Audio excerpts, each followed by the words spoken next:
untuk dapat bersama. Ya.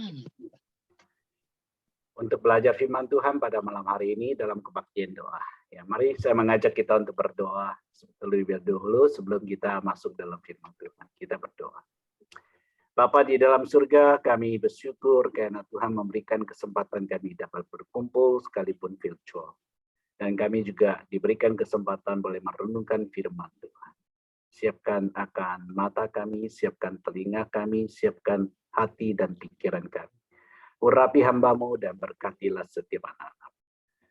Bila kami boleh mengerti dan demikian juga boleh mengaminkan dan menerapkan firman-Mu dalam hidup kami. Dalam nama Tuhan Yesus. Amin. Baik, saya sharing dulu untuk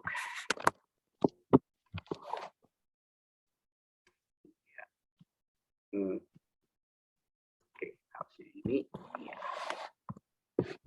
Saya matikan video saya ya, Bapak Ibu sekalian supaya. Keluaran 33 ayat 18 sampai 23. Oke, baik. Jadi kita akan membicarakan tentang spiritualitas yang sejati. Nah, ini akan menjadi seri 3 bagian ya. Jadi hari ini kita akan melihat seri yang pertama ya. Nah, supaya dengan demikian kita bisa memiliki satu fondasi yang benar mengenai tentang spiritualitas ya. Mari saya mengajak kita untuk membaca bagian firman Tuhan dari Keluaran pasal 33 ayat 18 sampai 23. Tapi jawabnya ya, ini adalah percakapan Musa dengan Tuhan ya. Ini adalah jawaban dari Musa. Tetapi jawabnya, perlihatkanlah kiranya kemuliaan-Mu kepadaku. Tetapi firman-Nya, aku akan melewatkan segenap kegemilanganku dari depan-Mu dan menyerukan nama Tuhan di depan-Mu. Aku akan memberikan kasih karunia kepada siapa yang kuberi kasih karunia dan mengasihani siapa yang ku kasihani. Lagi firman-Nya, engkau tidak tahan memandang wajahku, sebab tidak ada orang yang memandang aku dapat hidup. Berfirmanlah Tuhan, ada suatu tempat dekatku di mana engkau dapat berdiri di atas gunung batu. Apabila kemuliaanku lewat, maka aku akan menempatkan engkau dalam lekuk gunung itu, dan aku akan menundungi engkau dengan tanganku sampai aku berjalan lewat. Kemudian aku akan menarik tanganku dan engkau dapat melihat belakangku, tetapi wajahku tidak akan kelihatan. Demikian firman Tuhan dan terpujilah namanya. Nah, Bapak Ibu, kita berbicara tentang spiritualitas ya. Ini adalah satu Pew Research ya. Ini adalah badan research yang memang banyak. Ini khususnya di Amerika, jadi kita mengambil yang di pola di situ aja. Ya.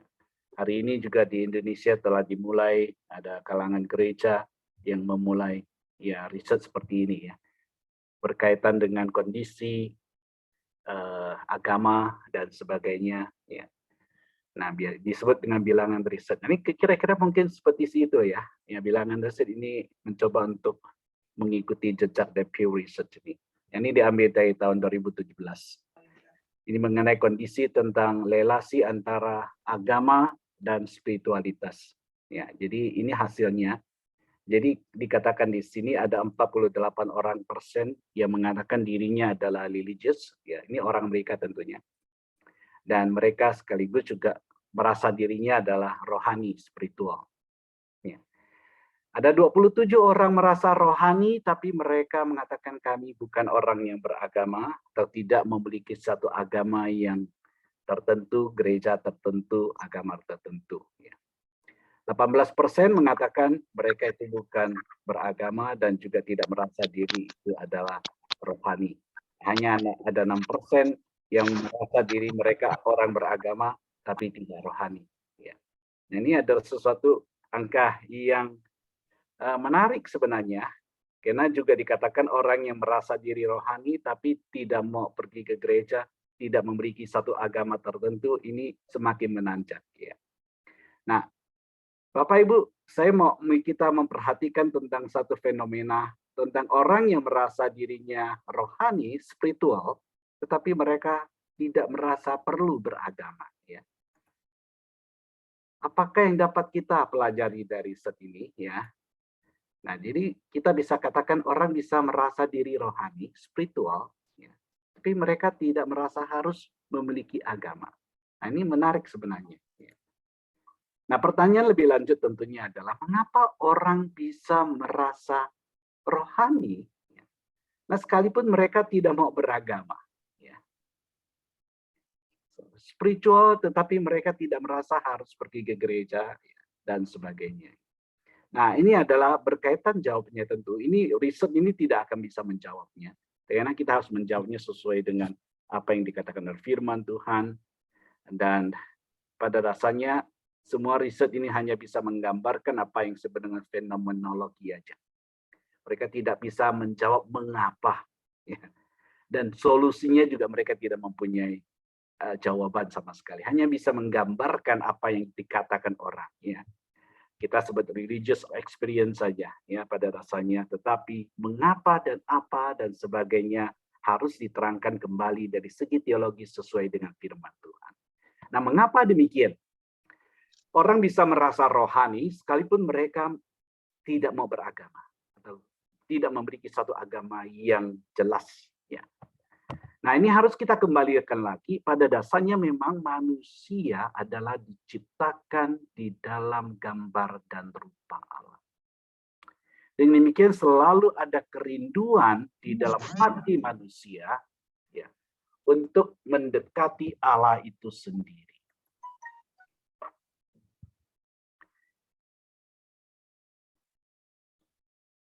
Jadi kalau kita bisa melihat di dalam satu Kejadian pasal 1 ayat 27 ya, dikatakan manusia itu adalah memang diciptakan segambar dan serupa Allah. Oleh sebab itu, selalu ada di dalam hati manusia satu kerinduan untuk datang dekat dengan Tuhan, mencari Tuhan. Sekalipun mereka itu membenci agama, sekalipun mereka tidak suka ke gereja dan sebagainya, tetapi mau tak mau di dalam hati mereka selalu memiliki satu tendensi, potensi. Sehingga kemudian kita bisa melihat ada fenomena ini. Orang merasa dirinya kepingin dekat Allah, ingin menjadi rohani, spiritual, tapi mereka tidak mau ke gereja. Mereka tidak mau beragama tertentu. Nah, keinginan seperti ini bahkan kemudian dimanfaatkan oleh iblis ya. Pada dasarnya iblis itu adalah pintar memanfaatkan potensi manusia itu sendiri. Ya. Ketika menggoda manusia sendiri, dia tahu manusia ingin datang kepada Allah dan ingin seperti Allah. Ya. Jadi kalau seandainya manusia tidak mempunyai potensi ingin seperti Allah, segala gangguan, segala temptation, segala pencobaan daripada si setan pada dasarnya nggak ada gunanya, nggak mempan begitu. Ya. Kalau orang tidak lapar, ya, dia tidak akan mempan kalau digoda dengan makanan. Orang tidak haus, dia tidak akan mampu digoda kalau dia ditawarkan untuk minuman dan sebagainya. Oleh sebab itu ketika Yesus Kristus lapar dan haus setelah berpuasa 40 hari 40 malam, barulah datang si pencoba datang untuk menggoda Yesus. Kayak memang ada kebutuhan di situ. Demikian, hanya ketika manusia memang di dalam hatinya memiliki satu kerinduan untuk menjadi seperti Allah dan mendekati Allah, maka pencobaan dari iblis ini baru kemudian menjadi sesuatu yang nyata, yang memang di situ memanfaatkan loophole di dalam hidup manusia itu sendiri. Jadi Bapak Ibu sekalian, pada dasarnya manusia ingin mendekati Allah dan ingin melihat kemuliaan Allah. Di dalam entah ini ada pada orang yang tidak percaya, ya, yang tidak beragama dan sebagainya, ataupun juga di antara orang-orang percaya tentunya. Nah, di dalam bagian firman Tuhan yang kita tadi bacakan, menggambarkan bagaimana Musa sendiri, dia ingin sekali melihat akan kemuliaan Allah dan berkata kepadanya, Tuhan perlihatkanlah kiranya kemuliaan-Mu kepadaku.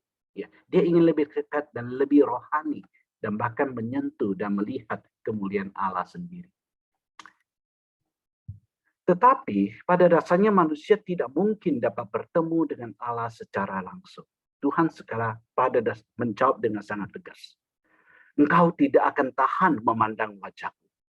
Engkau sebab tidak ada orang yang dapat memandang wajah Tuhan dan dapat hidup. Jadi ini adalah satu peringatan yang hasil. Manusia ingin mendekati kepada Allah, pada dasarnya mereka tidak akan bisa mendekati Allah. Tidak akan mungkin menyentuh Allah, apalagi untuk melihat akan kemuliaannya. Mengapa demikian? Nah, ini jawabannya ada dua hal, Bapak Ibu sekalian. Karena selalu, ini salah nih, saya ketiknya. Sudahlah, nggak apa-apa Bapak Ibu ya. Nih. Pada dasarnya selalu ada gap antara pencipta dan ciptaan. Ya, pada dasarnya manusia itu ya, diciptakan serupa dan segambar dengan Allah. Tetapi dia selalu ada gap di antara pencipta dan ciptaan itu sendiri. Nah, gambar ini yang saya tampilkan ini ya adalah satu gambar yang sebenarnya sangat menarik, digambar sendiri oleh seorang yang bernama Michelangelo ya, di satu chapel yang sangat indah ya. Saya lupa namanya. Anyway, tapi kalau Bapak Ibu ke Eropa ya akan bisa mendapatkan itu ya, di Italia tentunya ya. Karena Michelangelo pada dasarnya ada seorang artis, dia bukan saja artis yang sangat pintar di dalam arti kata, sangat brilian di dalam menggambar, tetapi dia juga mampu mengungkapkan satu kebenaran teologi yang sangat dalam dengan gambarnya itu sendiri. Ya.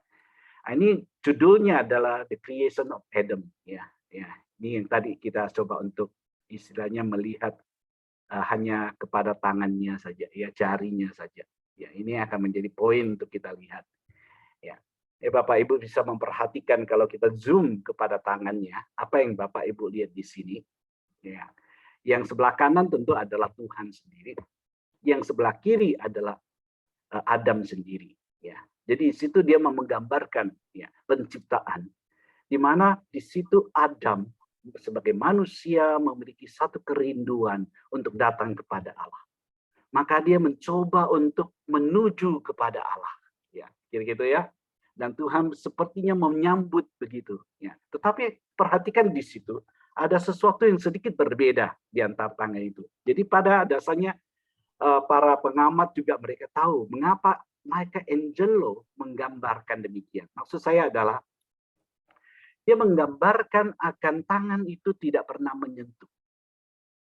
There's a gap between the finger of God and the finger of Adam. Ya. Begitu dekat, ya, manusia ingin mendekati Allah, tetapi pada saat yang sama, mereka tidak pernah akan sampai mendekat, sampai menyentuh. Karena selalu ada yang kita sebenarnya gap antara pencipta dan ciptaan. Nah, ini adalah sesuatu yang menarik di dalam teologi ataupun pengajaran dari firman Tuhan yang mengenai perbedaan antara ciptaan dan pencipta. Karena penciptaan pada dasarnya, creation itu adalah selalu dimengerti sebagai creatio ex nihilo. Diciptakan dari sesuatu yang tidak ada. Nah, konsep ini kadang-kadang orang tidak mengerti mengapa harus demikian begitu ya. Tuhan menciptakan segala sesuatu itu dari tidak ada.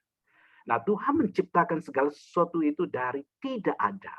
Ya, di dalam teologi itu pada dasarnya mengatakan ya bahwa esensi Allah sendiri itu berbeda dengan esensi daripada ciptaan. Esensi Allah adalah ada dengan sendirinya. Esensi ciptaan adalah tidak ada, kemudian menjadi ada. Tentu diadakan oleh Tuhan. Tetapi ketika diadakan dari Tuhan, Tuhan tidak mengambil ya tulang punggungnya dan kemudian untuk menciptakan Adam dan Hawa. Tidak. Ya. Tapi dia mengambil manusia dari debu tanah kemudian menciptakannya. Maka di situ kita bisa melihat esensi daripada Tuhan berbeda dengan esensi dengan ciptaan. Nah, Bapak Ibu, ini tidak akan terlalu menarik kalau Bapak Ibu tidak membandingkan dengan apakahnya skenario penciptaan daripada tempat-tempat yang lain ya. Ya, katakanlah misalnya dalam mitologi dari Tiongkok di mana menggambarkan juga penciptaan. Tapi Kalau engkau membaca tentang mitologi Tiongkok di dalam penciptaan, mereka tidak menggambarkan Tuhan Allah kemudian ada, kemudian mencipta. Tidak. Tapi mereka menggambarkan pada dasarnya sudah ada yang disebut dengan alam ciptaan dari awalnya, kemudian tiba-tiba ada seorang raksasa yang bangun dari tidurnya, ya. Kemudian makin lama dia makin tinggi, makin lama tinggi, sehingga kemudian langit dan bumi makin lama makin tinggi, dan suatu hari semua itu burst out, bang, kira-kira gitu ya. Dan kemudian pangku itu disebut pangku itu namanya daripada raksasa itu mati dikatakan. Kemudian segala tulang belulangnya, segala dagingnya kemudian terbelah dan menyebar kemana-mana, dan jadilah alam semesta. Ya, entah dia punya tulang itu menjadi gunung dan sebagainya, ya. Dan ini adalah pada dasarnya ini mitologi, tetapi di balik mitologi itu mau mengatakan pada dasarnya antara Allah dan ciptaan itu tidak ada bedanya. Karena mereka berasal dari satu esensi yang sama begitu. Di dalam cerita tentang penciptaan di dalam Alkitab tidak demikian. Karena ciptaan itu sendiri tidak berasal dari bagian tubuh Tuhan. Atau Tuhan memiliki satu materi yang kemudian menjadi akan gunung, lembah, sungai, dan sebagainya. Tidak. Nah, di dalam dunia timur dan di dalam banyak agama selalu dipercaya bahwa alam ini adalah bagian daripada Tuhan. Maka kita sebut ini adalah pada dasarnya teori tentang panteisme. Satu kepercayaan panteisme bahwa Allah dan ciptaan tidak ada bedanya. Segala sesuatu adalah Allah dan Allah ada di dalam segala sesuatu. All is God, God is all pada dasarnya. Nah, ini menciptakan kemudian apa yang kita sebut dengan spiritualitas yang palsu. Mengapa demikian? Karena kemudian orang berpikir mereka itu mampu untuk mendekati Allah. Karena pada dasarnya Allah dan ciptaan tidak memiliki satu perbedaan di dalam esensi. Dan mereka berpikir kalau mereka sedang bersemedi misalnya ya, kemudian mereka bisa menyatu dengan alam, maka kemudian artinya mereka menyatu dengan Allah. Nah, ini tidak ada di dalam kekristenan. Karena pada dasarnya kita tidak pernah akan menyentuh Allah sendiri. Hanya mereka berpikir secara panteisme, secara bahwa alam dan manusia, Allah dan manusia itu tidak ada bedanya. Dan bahwa alam semua ini adalah bagian dari Allah dan Allah bagian dari alam itu dan bagian dari manusia sendiri. Maka mereka bisa berpikir demikian. Ini juga menciptakan apa yang disebut dengan mysticism, satu mistik, ya. Ketika manusia berpikir dengan sesuatu teknik tertentu, mereka bisa bersemedi dan bersemedi sedemikian rupa sampai suatu saat ketika roh mereka terangkat atau gimana caranya dan bersatu dengan Sang Pencipta itu sendiri. Ya, nah mistisisme itu adalah begitu banyak ada, entah di dunia timur, entah di dunia barat, entah di agama Kristen, entah di agama Islam juga ada dan sebagainya. Ya, saya katakan di agama Kristen ada, ini adalah sesuatu yang sifatnya memang mereka mencoba untuk menyentuh Allah. Tentunya adalah sesuatu hal yang di dalam Alkitab tidak dapat dibenarkan. Nah, di dalam Islam ada satu bentuk agama Islam yang disebut dengan Sufisme, kaum Sufi ya. Di Indonesia juga ada kaum Sufi ya. Secara kehidupan mereka pada dasarnya adalah jauh lebih toleran daripada mereka yang sangat konservatif ya. Tapi bentuk Sufi ini misalnya yang ada, yang saya ambilkan gambar ini yang ada di Turki ya, di mana mereka bisa menari-nari dan berputar-putar ya, kalau Bapak Ibu pernah memperhatikan mereka menari gitu. Sampai suatu saat mereka seperti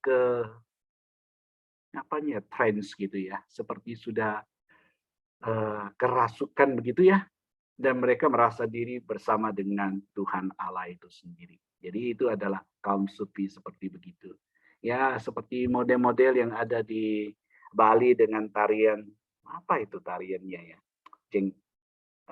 Ya saya lupa namanya. Anyway, ya kira-kira seperti begitu. Tari kecak, Pak. Seperti begitu. Jadi orang itu bisa sampai seperti kerasukan itu, ya. Ya, jadi pada dasarnya mereka berpikir mereka sedang bergabung dengan Sang Pencipta itu sendiri. Tentu di dalam hal semua ini adalah hanya spiritualitas yang palsu saja. Jadi pada dasarnya spiritualis yang palsu adalah mengabaikan adanya gap antara pencipta dan ciptaan itu sendiri. Mengabaikan gap adanya Allah yang Maha Suci dan orang yang berdosa. Jadi, manusia selalu ingin melihat Allah tetapi tidak pernah dapat melihat Allah. Ketika Musa melihat bahwa ada satu semak belukar yang terbakar dan ingin mendekati untuk melihat apa yang terjadi, Tuhan langsung memperingatkan dia. Jangan kamu dekat-dekat. Tanggalkan kasutmu. Ini adalah tempat yang kudus. Jadi langsung Tuhan memperingatkan pada dia. Ada jarak antara yang maha suci dan yang penuh dengan dosa. Kemudian ketika Yesaya sendiri di dalam dia punya penglihatan melihat Allah, ya, dia sendiri berkata dengan sangat ketakutan ketika dia celakalah aku binasa. Sebab aku seorang najis bibir dan aku tinggal di tengah-tengah bangsa bibir, tapi mataku telah melihat Sang Raja, Tuhan semesta alam. Jadi selalu ada ketakutan sebenarnya di dalam manusia. Jadi ini ada sesuatu yang sangat paradoks sebenarnya di dalam kehidupan manusia. Di satu pihak, mereka ingin mendekati Allah. Mereka ingin dekat kepada Allah. Seperti Musa katakan, perlihatlah kemuliaan padaku. Tapi begitu Tuhan memperlihatkan kemuliaannya, wah langsung mereka kapok. Langsung mereka tersungkur. Langsung mereka ketakutan. Ya, kalau tidak, maka engkau dan saya pada dasarnya itu adalah false spirituality. Ya. Kalau Tuhan menampakkan dirimu dan engkau tidak tersungkur, pada dasarnya itu bukan Tuhan yang kau lihat. Karena itu bukan Tuhan Maha Suci yang engkau sedang ketemu. Ya. Di dalam setiap penjumpaan dengan Tuhan, Bapak Ibu bisa memperhatikan. Ya. Entah itu Yakub bergumul dengan Tuhan, entah itu dan sebagainya, kemudian ada satu kesadaran. Aku telah bertemu Tuhan, tapi aku kok tidak mati. Kemudian mereka begitu bersyukur atas anugerah Tuhan yang telah Tuhan berikan pada mereka. Sehingga ketika mereka bisa bertemu dan bergumul dengan Tuhan yang di dalam bentuk manusia pun, mereka diberikan satu jamahan untuk tidak sampai menjadi mati. Entah itu Yesaya, entah itu Musa, entah itu Yakub, entah itu Paulus. Ketika Tuhan Yesus menampakkan diri kepadanya. Dan ketika matanya sendiri buta, karena tidak mampu untuk melihat kemuliaan Allah itu sendiri. Nah, di situ menyatakan akan satu yang kita sebut dengan spiritualitas yang sejati. Nah, spiritualitas yang sejati itu memerlukan kalau demikian. Ada dua hal yang harus. Pertama, harus ada jembatan di antara pencipta dan pencipta. Karena ada gap di situ. Manusia tidak mungkin sampai kepada Allah.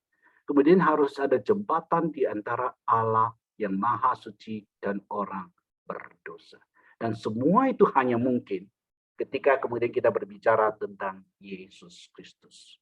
Oleh sebab itu di dalam bagian firman Tuhan yang kita katakan tadi, kira Musa berbicara kepada Tuhan, perlihatkanlah kemuliaanmu kepadaku.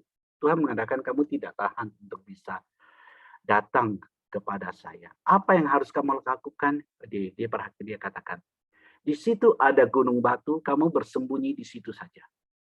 Engkau masuk di situ, di sana ada lekuk batu. Kalau kemudian aku lewat, tanganku akan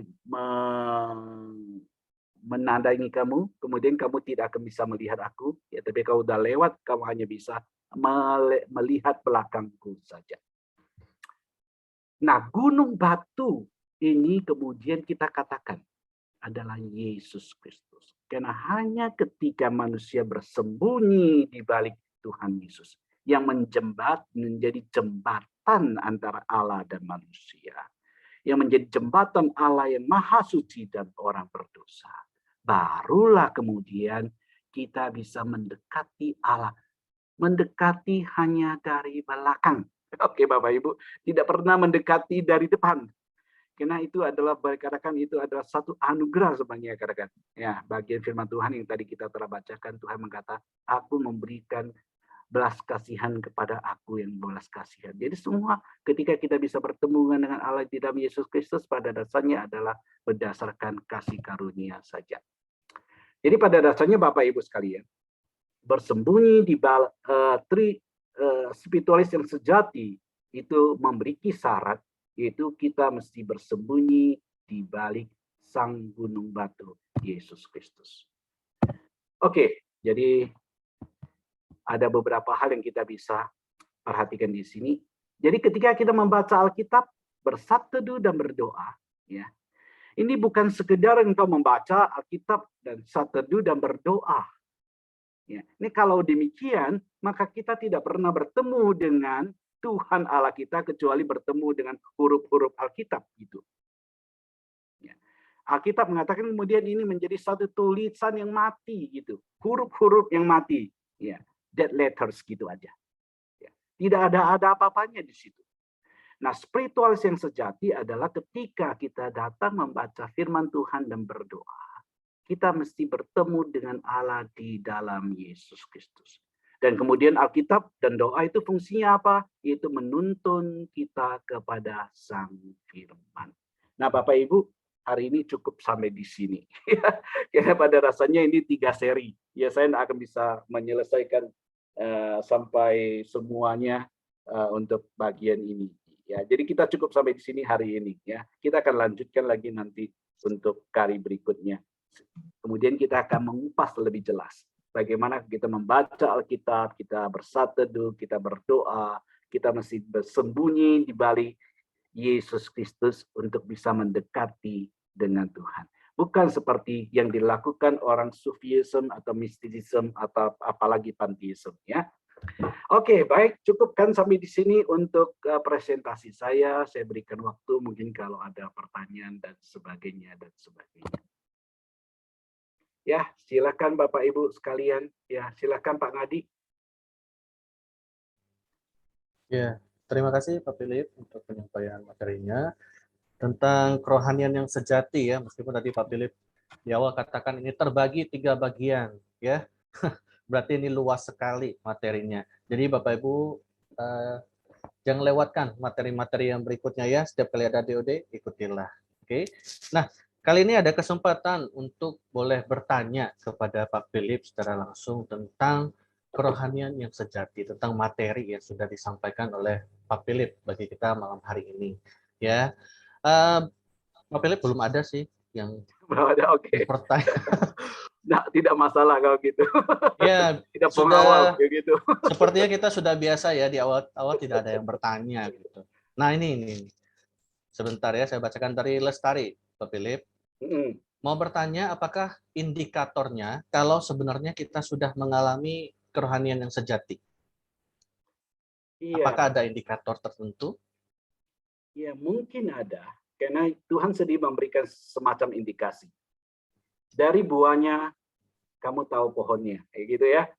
Kalau Roh Kudus bekerja di dalam hati kita, kita ketahui pohon kita. Kalau kita itu mendekati Allah dengan benar, maka kita ada semacam indikasi tertentu. Ya, pada saat mungkin seperti itu ya. Jadi saya katakan tadi seperti contoh, kalau seseorang merasa dekat dengan Tuhan dan kemudian dia tidak takut dan tidak gemetar, there's something wrong with that one. Ya, mengapa? Karena kalau kita semakin dekat, maka segala celah kita itu semakin nampak, Bapak Ibu sekalian.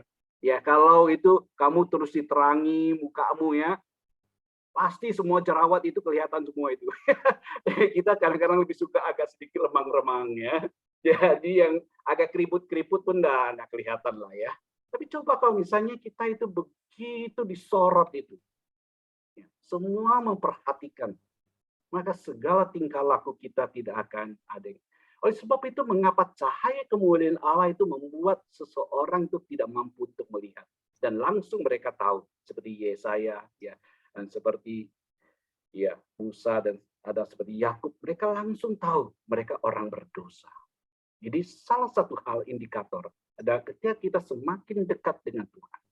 kita akan semakin merasa bahwa kita ada orang yang tidak layak. Kita adalah penuh dengan cacat celah. Kita tahu kita hanya bisa mendekat karena anugerah Tuhan saja. Dan kita bisa tetap hidup, itu adalah anugerah Tuhan. Itu pertama. Kedua, teologi yang benar itu juga adalah selalu menuntun kita kepada mencintai Tuhan lebih dekat. Dia spiritualis yang sejati akan menolong kita semakin hari itu semakin menyembah Tuhan lebih baik. Mendekati Tuhan lebih dekat, kemudian melayani Dia lebih setia, lebih membara. Di samping itu kemudian kita betul-betul mau memikul salib untuk mengikuti Dia begitu. Jadi itu ada hal di mana kita tidak menjadi satu self-center gitu. Ya. Jadi ini spiritualitas yang benar adalah ketika kita mendekati dengan Tuhan. Karena setelah itu, perhatikan ketika Yesaya berjumpa dengan Allah, setelah itu adalah ada tugas yang harus dilakukan. Ya, seseorang mesti turun gunung setelah bertemu dengan Tuhan. Dia nggak boleh terus di atas gunung. Seperti yang ketika 3 orang dari murid Yesus, Yakobus, Petrus, dan Yohanes bertemu dengan Tuhan Yesus di atas gunung. Masih ingat ya, kemudian Tuhan Yesus menampakkan diri mereka di atas kemuliaan gunung. Dan setelah itu Petrus, wah gagah perkasa, dia senang sekali. Oh Tuhan, mari kita dirikan 3 kemah di sini ya. 1 untuk Tuhan, 1 untuk Musa, 1 untuk Elia. Ya. Itu adalah sangat self-centered. Pada dasarnya berpikir, kami ingin terus melihat kemuliaan Tuhan. Tapi apa yang dikatakan oleh Tuhan ketika berbicara kepada Petrus? Inilah anakku yang kukasihi. Dengarkanlah dia. Langsung Petrus disuruh tutup mulut. Kamu terlalu banyak ngomong. Kamu nggak usah ngomong, tutup mulut. Ya, sekarang dengarkan Yesus. Yesus bilang apa? Turun gunung. Oke, turun gunung untuk melayani Tuhan. Ya. Oleh sebab itu, spiritualis yang sejati, setelah bertemu dengan Tuhan, selalu ada yang disebut dengan act of service. Kita kembali melayani Tuhan. Itulah sebabnya kenapa kemudian para bapak-bapak reformasi menutup gereja pada hari Selasa, hari biasa. Karena dulu itu gereja dibuka setiap hari, orang datang ke gereja setiap hari. Loh ini kok cuma minggu aja ada sembahyang.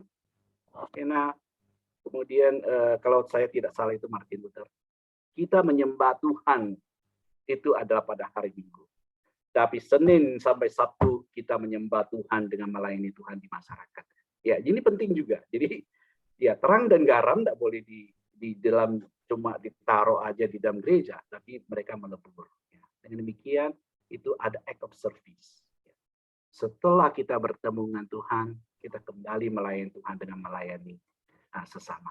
Mungkin ini beberapa indikatornya begitu ya, Lestari tadi ya, betul ya, yang bertanya ya. Ya. Ya, terima kasih Pak Philip sudah menjawab pertanyaan dari Lestari ya, yang mempertanyakan tentang indikator dari spiritualitas yang sejati begitu. Begitu ya Lestari ya, semoga menjawab. Kalau tidak berarti harus dengarkan materi-materi yang berikutnya 2 kali lagi supaya mungkin lebih lengkap begitu ya. Nah, ini ada yang kedua Pak Philip dari KMI. Pak, boleh lebih dijelaskan lagi tentang paham sufisme dan penerapan yang paling banyak dilakukan selama ini dan ajaran atau paham lain yang termasuk spiritualitas yang salah dalam masyarakat di sekitar kita? Iya, spiritualitas yang salah ya tentunya yang tadi yang berdasarkan panteisme, di mana orang berpikir kalau ke alam atau kepada mana mereka bisa menyatu dengan alam semesta dan dengan menyatu alam semesta kemudian seolah-olah itu menyatu dengan alam. Hal itu salah jelas. Entah itu dilakukan dengan cara seperti begitu atau itu berdasarkan meditasi yang dilakukan katakanlah lewat sufisme ataupun kadang-kadang ada disebut dengan transcendental meditation juga seperti itu, sangat New Age begitu. Umumnya seperti itu yang New Age memberi seperti itu. Kemudian ada juga jenis yang lebih banyak dipraktikkan orang Kristen adalah yang sifatnya lebih self-centered. Ya. Dimana firman itu adalah sifatnya untuk diriku sendiri. Ya. Nah, ini adalah kemudian pembacaan Alkitab saat teduh itu menjadi begitu dangkal. Dan kadang-kadang orang Kristen itu menjadi begitu sangat malas. Dalam arti membaca Alkitab itu pokoknya dilewatin saja begitu. Pokoknya kalau aku sudah membuka satu bagian Alkitab ya, satu ayat ya, udah selesai, udah memenuhi kewajiban itu. Entah dia bertemu dengan Yesus Kristus, entah itu hidupnya, itu enggak pusing. Jadi akhirnya itu menjadi sesuatu yang begitu superficial gitu. Dan kadang-kadang kemudian kalau tidak dilakukan, kemudian orang merasa bersalah begitu. Waduh, hari ini aku nak saat teduh ya, gimana Tuhan akan menghukum aku jadi orang rohani. Nah, itu menjadi sesuatu yang istilahnya menjadi begitu sangat sepele jadinya. Seolah-olah Tuhan akan menghukum kamu hanya karena pada hari itu kamu tidak buka Alkitab atau kamu tidak berdoa. Kemudian kalau begitu berdoa, entah itu berdoanya 1 kali, entah 2 kali, atau membaca Alkitabnya itu 1 ayat, entah ngerti atau enggak. Kemudian dia merasa sejahtera. Jadi itu menjadi apa? Itu menjadi semacam praktek untuk terapeutik saja. Asal hatiku damai, maka aku sudah rohani.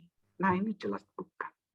Karena pada rasanya, spiritualis yang sejati akan mendorong kita mengenal Tuhan lebih dekat.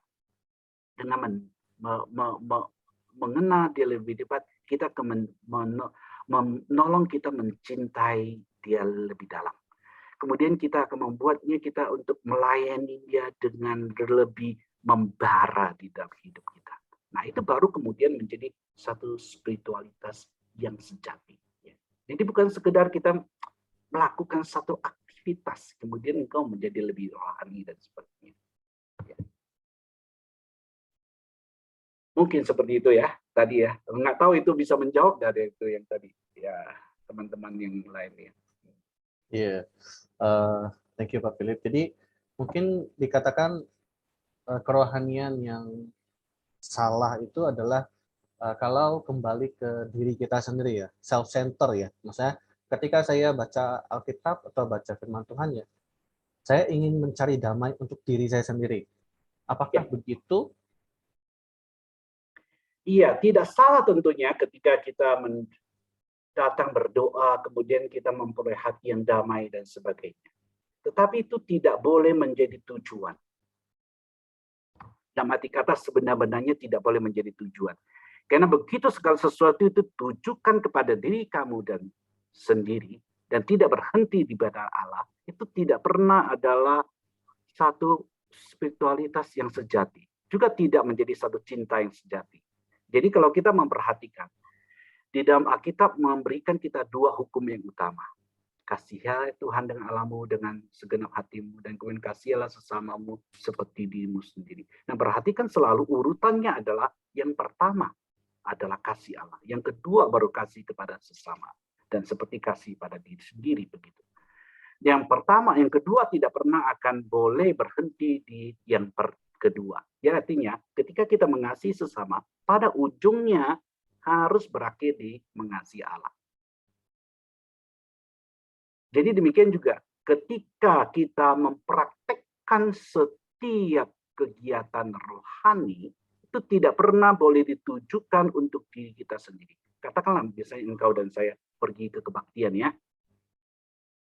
Pada ujungnya memang kamu akan diberkati, tapi tujuan kamu datang ke rumah Tuhan pada dasarnya, pada ujungnya ada harus soli Deo Gloria. Semua untuk kemuliaan Tuhan. Tidak boleh berhenti pada kamu sendiri atau kepada saya sendiri.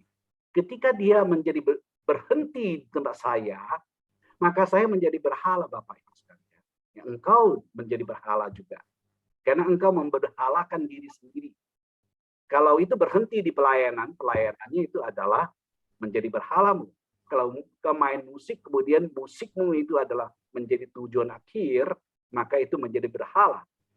Karena tujuan akhir daripada segala sesuatu, apalagi di dalam ibadah adalah kita sebut soli deo gloria, semua untuk kemuliaan Tuhan. Ya. Entah kita berdoa, entah kita bersatu, entah kita datang kepada Tuhan, Bapak Ibu, kita akan mendapatkan manfaat.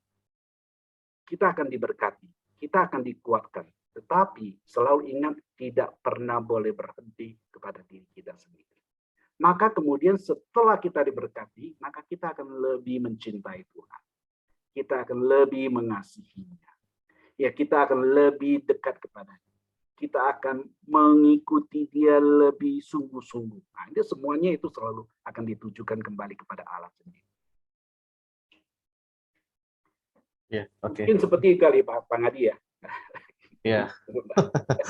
Oke, Pak Philip. Mungkin Bapak Ibu Saudara di sini juga memahami lah ya. Pada akhirnya bukan berhenti untuk mencari kepentingan diri sendiri ya.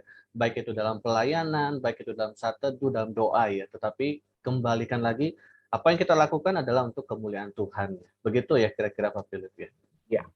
Dan itu tidak mudah. Masalahnya adalah kita manusia adalah selalu sangat self-centered. Benar. Iya. Jadi mau tak mau itu adalah sesuatu hal yang selalu harus kita bilang apa ya, habituation gitu. Sesuatu harus dikondisikan dan kita melatih diri, selalu mengingatkan diri bahwa nggak boleh ini. Selalu akan saling mengingatkan bahwa kita adalah lakukan ini bukan untuk kita diri sendiri. Oke, thank you Pak Philip. Nah Pak Philip, ini ada pertanyaan lagi dari Karuti. Ini menyambung dari yang pertama sebenarnya mengenai tadi indikator kerohanian yang sejati. Karuti bertanya, apakah indikator tadi itu bisa dijadikan satu patokan ketika kita akan memilih orang-orang yang melayani, begitu? Iya. Saya menghela nafas. Ini hela nafas yang berat. Oke, menghela nafas dulu ya, cepat dulu. Boleh enggak ya? Dan kita selalu sangat hati-hati begini. Masalahnya adalah begini. Kedekatan dengan Tuhan itu adalah sesuatu yang sangat susah diukur. Kerohanian adalah sesuatu yang kita bisa rasakan. Kita tahu bahwa kita itu sebenarnya jauh atau dekat dari Tuhan atau tidak. Tetapi itu adalah sesuatu yang susah kalau untuk diukur. Maka bilangan riset nggak bisa mengukur itu. Kalau ada Pew Research itu ya, mereka bisa mengukur, bisa bertanya pada orang, kamu itu pergi ke gereja berapa kali bisa. Ya.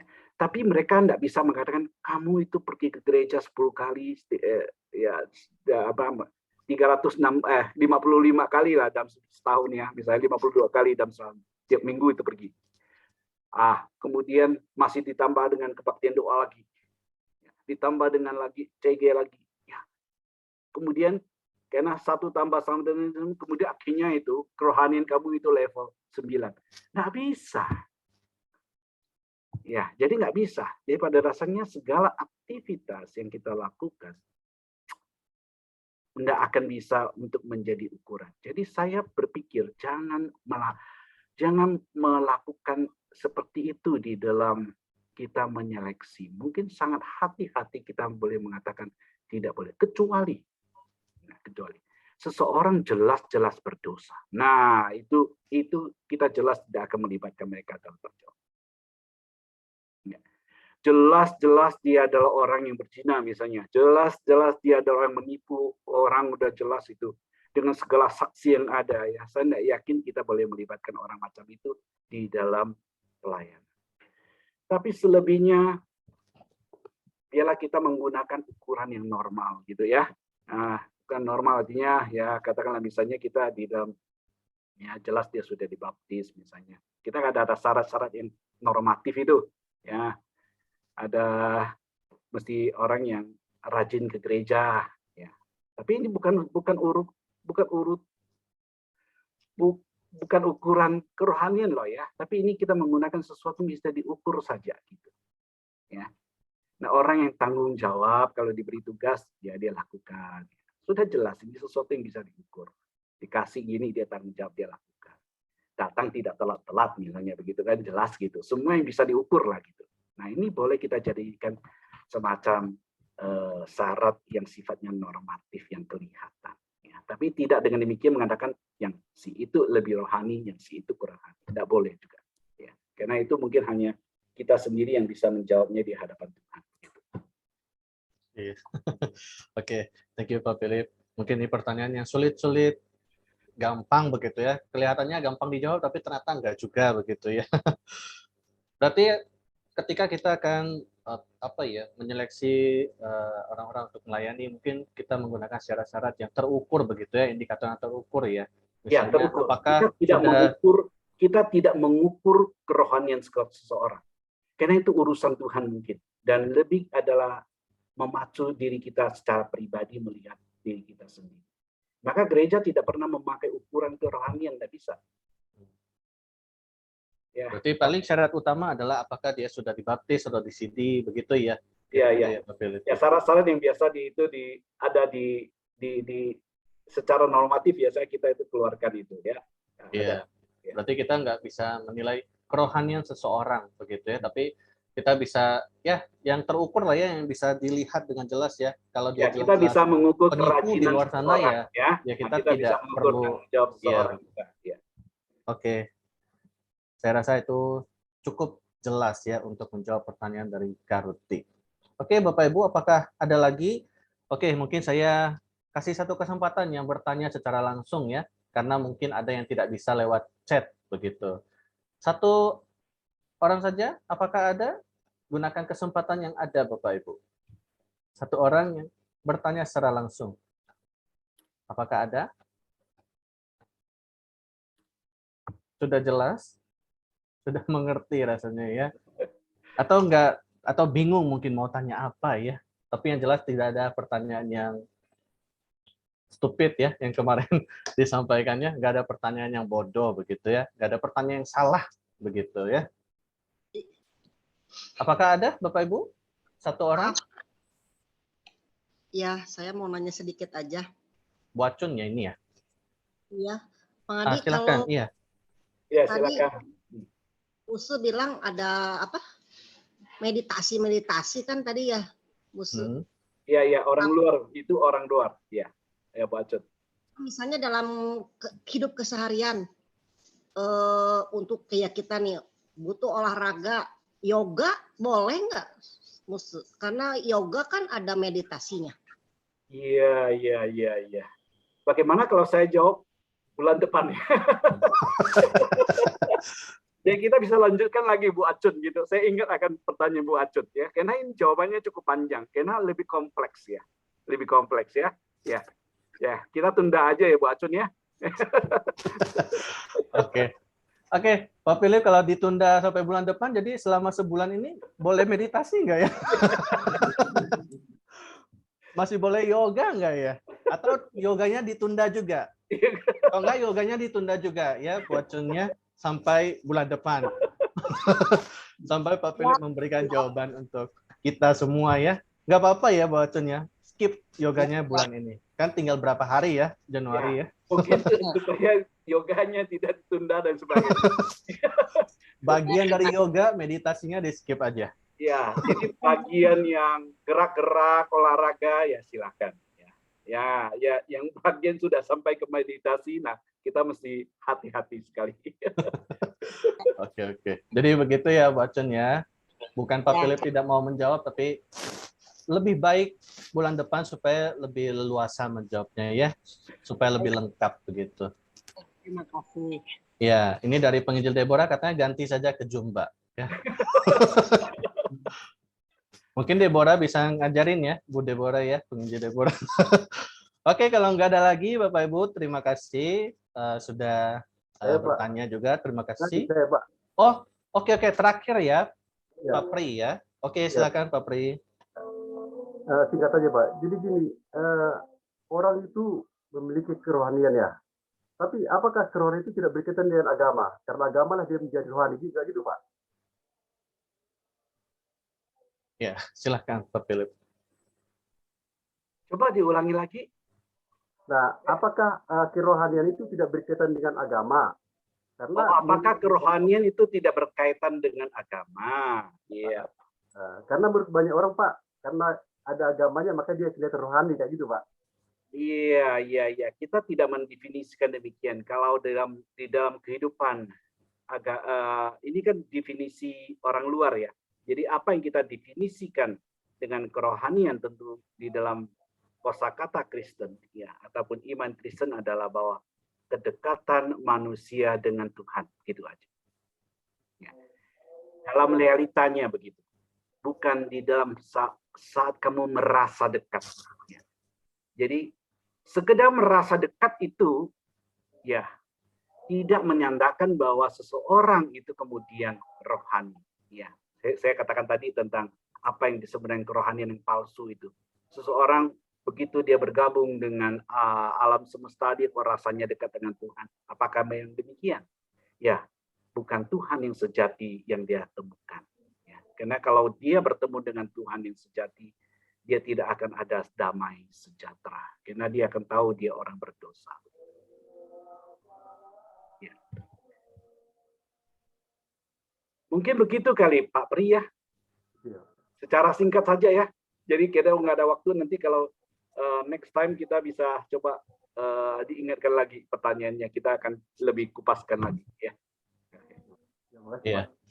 Oke, terima kasih Pak Philip untuk materi dan juga untuk jawaban-jawaban dari setiap pertanyaan Anda.